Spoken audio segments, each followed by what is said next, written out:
भाई बात करें ना कल्लू का गाना पिया तो शराब। भाई इतना गाना अच्छा होने के बावजूद भी गाना पर व्यू नहीं जा रहा भाई। 12 घंटा हो गया, 12 घंटा में 1 लाख व्यू गाना पे नहीं गया है। सोचिए पब्लिक का क्या चाहिए भाई। इतना हेवी गाना है, मतलब दिल को छू जाएगा ये गाना देखने पे।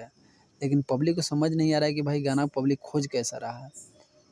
कल्लू का गाना है जो आया है पिया तो शराब, एक लव स्टोरी सॉन्ग है। काफ़ी ज़्यादा अच्छा सॉन्ग है। पता नहीं पब्लिक कैसा गाना खोज रही है भाई। पब्लिक जाए भाई, खेसारी फैन हो या पवन फैन या किसी का फैन हो, एक बार गाना जाकर ज़रूर सुने। पिया तो शराब बहुत ही ज़बरदस्त गाना है।